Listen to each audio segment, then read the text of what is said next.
Imagine standing outside right now, in whatever you are wearing, and the temperature drops to 40 below zero. Not for an hour, not for a day, for 6 straight months. There is no grocery store, no furnace, no insulated walls. The rivers are frozen solid. The ground is locked under 3 feet of ice. The sun barely climbs above the horizon before disappearing again. Every animal within walking distance has either migrated south or burrowed underground. And your body, your thin-skinned, mostly hairless, tropical primate body, was never built for this. You were designed for the warm grasslands of East Africa. You were meant to chase antelope under a blazing sun, not stand knee-deep in snow while your fingers go numb. What nobody knew at the time, what nobody could have possibly understood, was that this frozen nightmare was about to become the defining test of our entire species. The humans who figured out how to survive winter went on to populate every continent on Earth. The ones who did not are gone, completely erased from the fossil record. And the methods those survivors used, the tricks, the technologies, the biological workarounds, are so clever that modern scientists are still piecing them together today. So how did they do it? How did a species built for the tropics conquer the coldest environments on the planet, Eastern Africa, roughly 300,000 years ago? The first anatomically modern humans are walking the savannas of what is now Ethiopia and Kenya. The climate is warm, rainfall is predictable, food grows on trees, sometimes literally. These early Homo sapiens have long limbs built for heat dissipation, sweat glands covering almost every inch of skin, and virtually no body hair compared to other primates. They are, from an engineering standpoint, heat-dumping machines. Every feature of their biology screams, "I was made for the sun." And for tens of thousands of years, that worked perfectly. But something started pushing groups of humans outward. Climate shifts, population pressure, following migrating herds. The reasons are still debated, but the evidence is clear. Around 70,000 years ago, small bands of Homo sapiens began moving north, out of Africa, through the Middle East, and into Europe and Central Asia. They were walking into a world that was nothing like the one their bodies were built for. The first winters must have been shocking. Not the gentle chill of a highland evening in Kenya, but real, sustained, bone-cracking cold. Temperatures in Ice Age Europe regularly plunged to -30 or -40 degrees. Blizzards could last for days. And unlike the savannas where food was scattered across the landscape year-round, winter in Europe meant entire ecosystems went dormant. The plants died, the insects vanished. Even many of the animals disappeared, migrating south or entering hibernation. For a species that had spent its entire evolutionary history in warm, resource-rich environments, this was a crisis unlike anything they had ever faced. This is where the story takes a turn nobody expected. Because those early humans did not just survive winter, they got disturbingly good at it. The first and most important tool was fire. Now, humans had been using fire long before they left Africa. Evidence from sites like Wonderwork Cave in South Africa suggests controlled fire use going back over 1 million years, though the evidence gets much stronger around 400,000 years ago. By the time Homo sapiens reached Europe, fire was not some new discovery, it was an old companion. But in the cold, fire became something else entirely.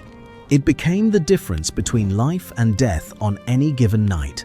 Fire did 4 things that mattered in winter. It provided warmth, obviously. A well-maintained fire could raise the temperature inside a small shelter by 20 or 30 degrees. It cooked food, which was critical because cooking unlocks calories that raw food keeps locked away. A cooked tuber delivers significantly more usable energy than a raw one. Cooked meat is easier to chew, easier to digest, and safer to eat. Fire also kept predators away. Ice Age Europe was home to cave lions, hyenas, wolves, and cave bears, all of which would happily eat a sleeping human if given the chance. A fire at the mouth of a cave or shelter was a neon sign that said, "Not worth the trouble." And fourth, fire was social. Groups huddled around fire. They talked.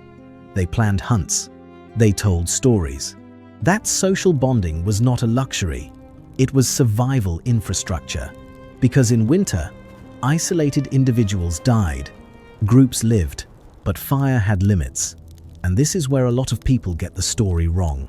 You cannot just sit next to a fire for 6 months and call it a strategy. Starting a fire in Ice Age conditions was brutally difficult.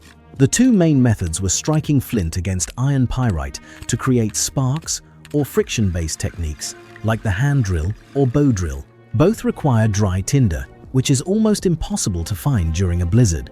Archaeological sites show that ancient humans carried fire-starting kits with them, pouches containing flint, pyrite, and bundles of dried fungus or bark that would catch a spark. Losing your fire kit in winter was not an inconvenience. It could be fatal. Even with a fire burning, keeping it alive was a constant battle. Fires need fuel, which means someone has to go out into the freezing landscape and gather wood. In deep winter, dead wood gets buried under snow. Green wood does not burn well, and maintaining a fire through the night requires someone staying awake to feed it. Groups likely rotated fire-tending duties, with different members taking shifts through the darkest hours. A fire that dies at 3 in the morning when temperatures hit their lowest point is a death sentence. There is evidence at some sites that ancient humans also burned bone as fuel when wood was scarce, particularly on the open steppe where trees were rare. Bone burns slower and produces less heat than wood, but when your alternative is no fire at all, you use what you have. This is where shelter entered the equation, and the shelters ancient humans built were far more sophisticated than most people imagine. Caves were the obvious first choice, and when ancient humans found a good cave, they used it hard. Caves like Lascaux in France and Altamira in Spain show evidence of sustained occupation over thousands of years. The walls are covered in paintings. The floors are layered with ash and animal bones. These were not temporary camps. They were winter headquarters. But caves have a problem.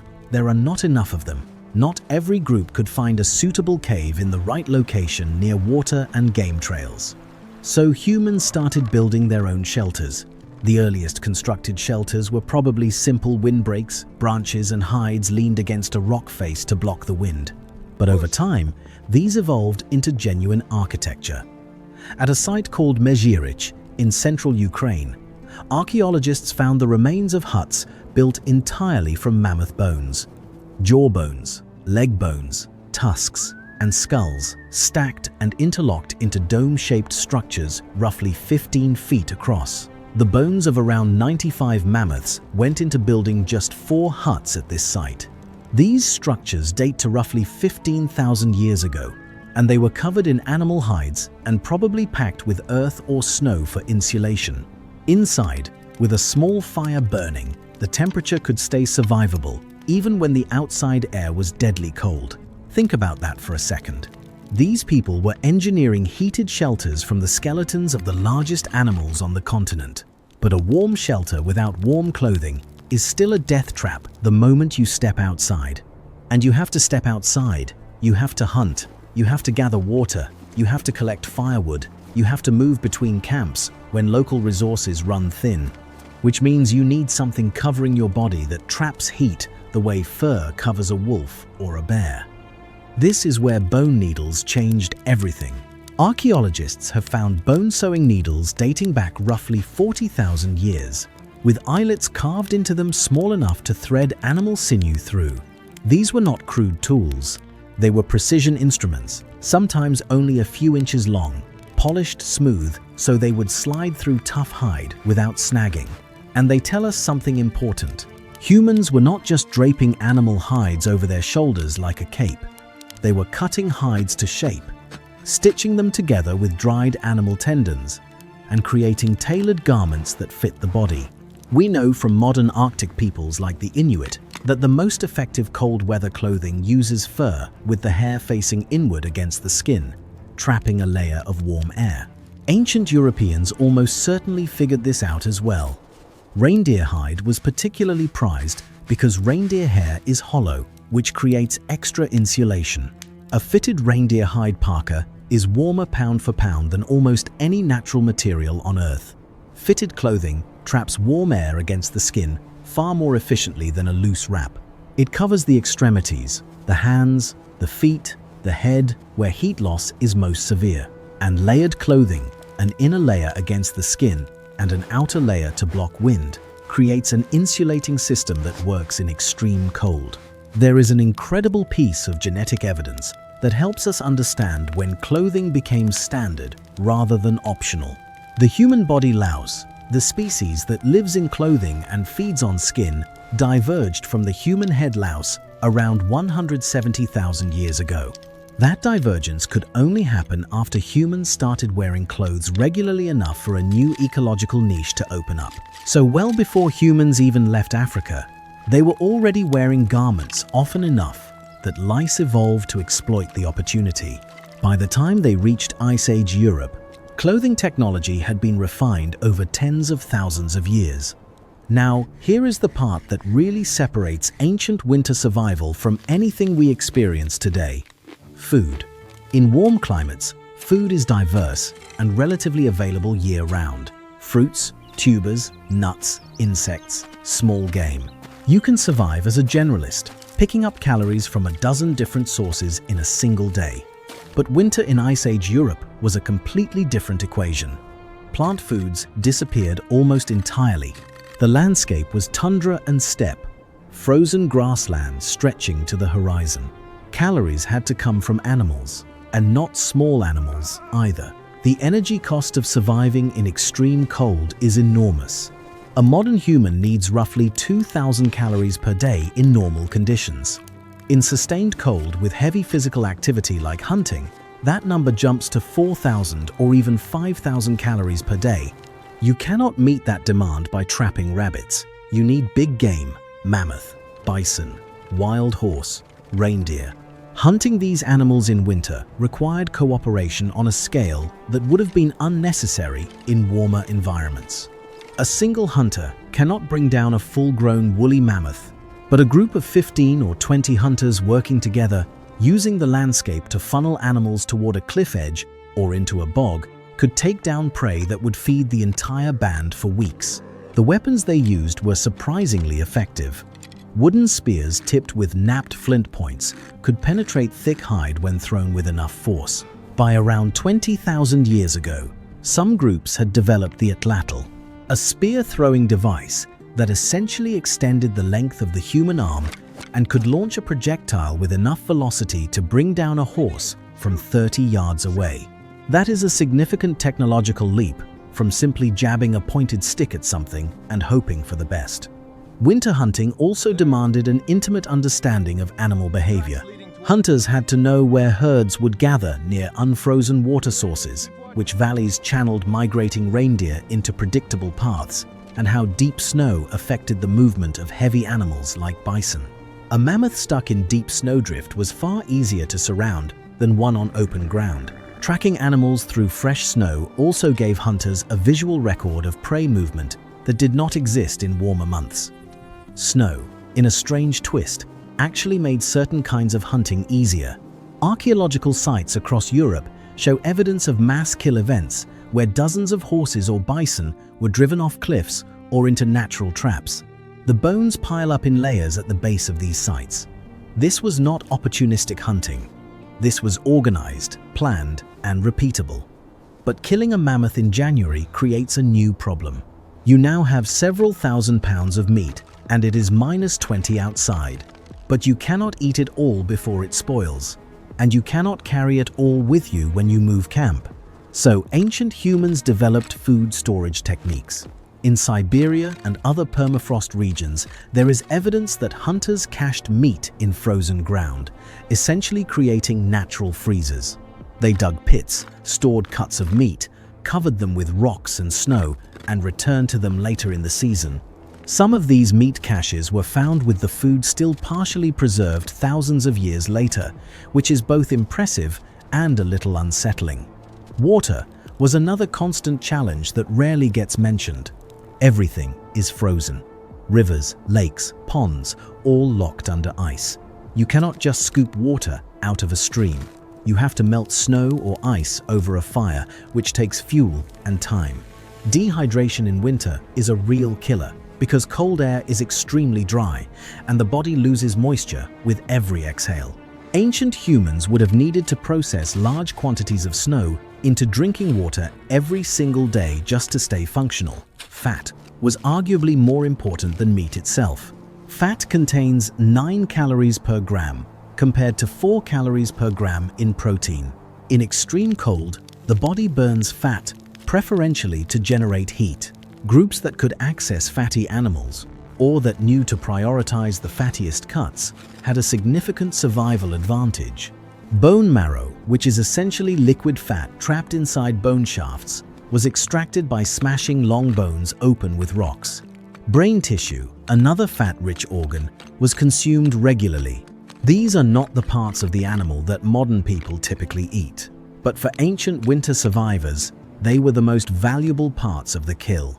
The same survival pressure that demanded cooperation in hunting also created something else. Social structures complex enough to hold groups together through months of confinement. Winter meant long periods spent inside shelters with the same people, day after day. Disagreements that might have been resolved by simply walking away during warmer months became dangerous when walking away meant freezing to death. Groups that developed conflict resolution, shared food equitably, and maintained social bonds were the groups that made it through to spring. Groups that fractured did not. There is evidence of this social complexity in the archaeological record. Winter sites tend to show more artistic production than summer sites. More carved figurines, more decorated tools, more ochre pigment used for body painting or ceremony. At Dolní Věstonice in the Czech Republic, a site dated to roughly 26,000 years ago, archaeologists found thousands of fired clay figurines, including the oldest known ceramic sculptures in the world. These tiny animal figures were deliberately made to explode in the fire, likely as some kind of group entertainment or ritual. Imagine a circle of people in a frozen shelter, watching clay figures pop and shatter in the flames while someone tells a story. That is not idle time killing. That is social glue. Musical instruments have been found at winter occupation sites as well. Flutes carved from bird bones and mammoth ivory dating to roughly 40,000 years ago were discovered in caves in southern Germany. Someone sat in the flickering light of a fire during a frozen January night and played music for the people around them. Shared ritual, shared art, shared storytelling, shared music. These activities built the trust and cohesion that held groups together when the cold and the hunger and the darkness tested every relationship to its limit. And there is something worth noting about the darkness itself. At high latitudes during winter, the sun might only be visible for 6 or 7 hours a day, and in the worst months, even less. The psychological toll of extended darkness, combined with confinement and food anxiety, would have been enormous. The groups that found ways to maintain morale and purpose during those long, dark months were the ones that survived. Up to this point, we have been talking about Homo sapiens, but there was another species that had been surviving European winters for far longer, and their story is just as important. Neanderthals arrived in Europe roughly 400,000 years ago, and they thrived in glacial conditions for over 300,000 years. Their bodies were built differently than ours. Shorter, stockier, with barrel chests, thick bones, and significantly more muscle mass relative to body size. Their limbs were proportionally shorter than those of Homo sapiens, which reduced surface area and minimized heat loss. Their nasal passages were wide and tall, designed to warm and humidify frigid air before it reached the lungs. From head to toe, Neanderthals were cold weather specialists in a way that Homo sapiens simply were not. They were also impressive hunters. Neanderthal sites show evidence of close-range hunting of large animals like woolly rhinoceros, wild cattle, and red deer. Analysis of their bones shows frequent injuries consistent with getting very close to very large, very angry animals. Think rodeo rider levels of physical trauma. These were people who hunted by getting within arm's length of a bison and driving a spear into it. That takes either incredible bravery or a kind of recklessness that borders on insanity. And honestly, it was probably both. Neanderthals also used fire, built shelters, and may have worn simple clothing, though the evidence for tailored garments is weaker than for Homo sapiens. They never developed bone needles as far as we know, which suggests their clothing was more like wrapped cloaks than fitted jackets and pants. In Ice Age conditions, that distinction matters enormously. A fitted garment with sealed seams at the wrists and ankles traps warm air against the body. A draped hide leaves gaps where cold air rushes in and body heat escapes. Some researchers believe this seemingly small technological difference, the bone needle, may have been one of the key advantages Homo sapiens held over Neanderthals in the coldest periods. Neanderthals used sophisticated stone tools, including the Mousterian tool tradition that involved carefully preparing a stone core to produce flakes with sharp, predictable edges. They processed animal hides using stone scrapers, created birch bark tar as an adhesive for hafting stone points to wooden shafts, and buried their dead, which suggests some form of symbolic thinking or social ritual. They were not the dim-witted cavemen of old stereotypes. They were intelligent, resourceful, and physically formidable. So what happened when Homo sapiens showed up in Neanderthal territory around 45,000 years ago? For a while, the two species coexisted. They occupied overlapping territories in Europe and the Middle East. And then, over a period of roughly 5,000 years, Neanderthals disappeared. The last known Neanderthal populations held out in southern Spain and Gibraltar until around 40,000 years ago, and then they were gone. The exact cause of Neanderthal extinction is still one of the biggest debates in paleoanthropology. Competition with Homo sapiens, climate instability, smaller population sizes, lower genetic diversity. Probably all of these contributed. But here is the detail that changes the story entirely. Before Neanderthals vanished, they interbred with Homo sapiens, and those genes did not disappear. Today, most people of European and Asian descent carry between 1 and 4% Neanderthal DNA, and some of those inherited genes are specifically related to cold adaptation. Genes affecting skin and hair, fat metabolism, and immune response. Our ancestors did not just outcompete Neanderthals. They absorbed some of their best cold weather technology at the genetic level, which, looking back, was either incredibly practical or incredibly awkward depending on how you think about it. All of these survival strategies, fire, shelter, clothing, cooperative hunting, food storage, social cohesion, genetic adaptation, were tested to their absolute breaking point during one specific period, the last glacial maximum. Around 26,000 years ago, global temperatures began dropping toward their lowest point in the current Ice Age cycle. By 20,000 years ago, the planet was locked in a deep freeze unlike anything Homo sapiens had ever experienced. Ice sheets up to 2 miles thick covered most of Canada, Scandinavia, and northern Russia. Sea levels dropped by roughly 400 feet as water was trapped in glaciers. The English Channel did not exist. You could walk from France to England. Ireland was connected to Britain. Japan was connected to mainland Asia. The Sahara Desert expanded dramatically. Even the tropics got drier and colder. Rainforests in Africa and Southeast Asia shrank to small refuge areas. In Europe, the habitable zone was pushed south into what are now Spain, southern France, Italy, and the Balkans.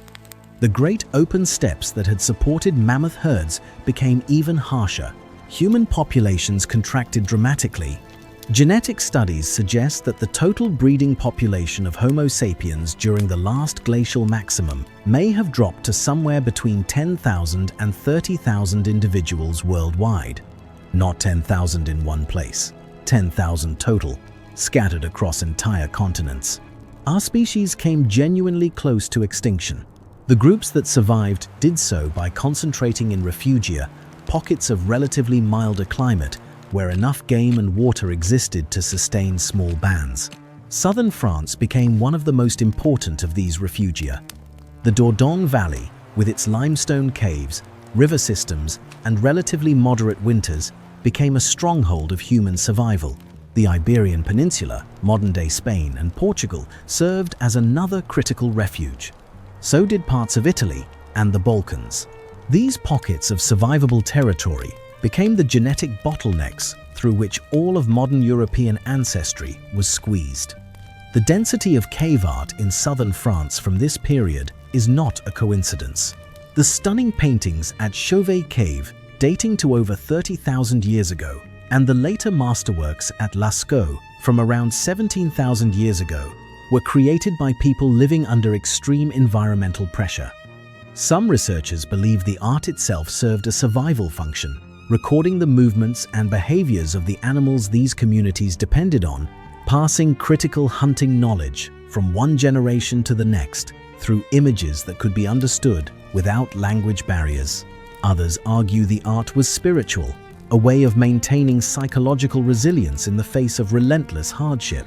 Either way, this was where people huddled together, generation after generation, painting bison and horses and mammoths on limestone walls, while glaciers crept across the continent above them. And eventually, it did. Around 18,000 years ago, temperatures began to climb. Slowly at first, then more rapidly. The ice sheets started melting. Rivers swelled with glacial meltwater. Coastlines shifted as sea levels began their long rise back toward modern levels. Forests regrew in areas that had been frozen tundra for millennia. Birch and pine crept northward, and behind them came the animals. Deer, elk, wild cattle, and the remaining mammoth herds recolonized northern territories. And humans followed them, spreading back across Europe, pushing into previously uninhabitable zones, and eventually crossing into the Americas via a land bridge between Siberia and Alaska that existed because sea levels were still low enough to expose the seafloor. The people who made that crossing were the direct descendants of Ice Age survivors, carrying with them every lesson their ancestors had learned about cold weather survival over the previous 50,000 years. The world that emerged from the last glacial maximum was different. Many of the great Ice Age animals were gone. Woolly mammoths, cave bears, giant ground sloths, saber-toothed cats. Whether they were hunted to extinction by expanding human populations, killed off by the rapidly changing climate, or some combination of both, the megafauna that had defined the Ice Age landscape disappeared within a few thousand years after the glaciers retreated. The ecosystem that ancient winter survivors had depended on was vanishing. But humans adapted again. They shifted from big game hunting to more diversified diets. They domesticated plants and animals. They built permanent settlements. Agriculture emerged independently in multiple locations around the world within a few thousand years after the ice retreated. The transition from hunter-gatherer to farmer was not a sudden leap. It was a gradual response to a changing world, driven by the same adaptability that had kept humans alive through the worst winters the planet could throw at them. Standing here today, in heated homes, with refrigerators full of food and closets full of synthetic insulation, it is easy to forget what winter once meant. For most of human history, winter was not an inconvenience. It was an existential threat that killed more of our ancestors than war, predators, and disease combined. The people who survived it did so not because they were the strongest or the fastest, but because they were the most resourceful. They looked at a dead mammoth and saw a house. They looked at animal guts and saw thread. They looked at frozen ground and saw a refrigerator.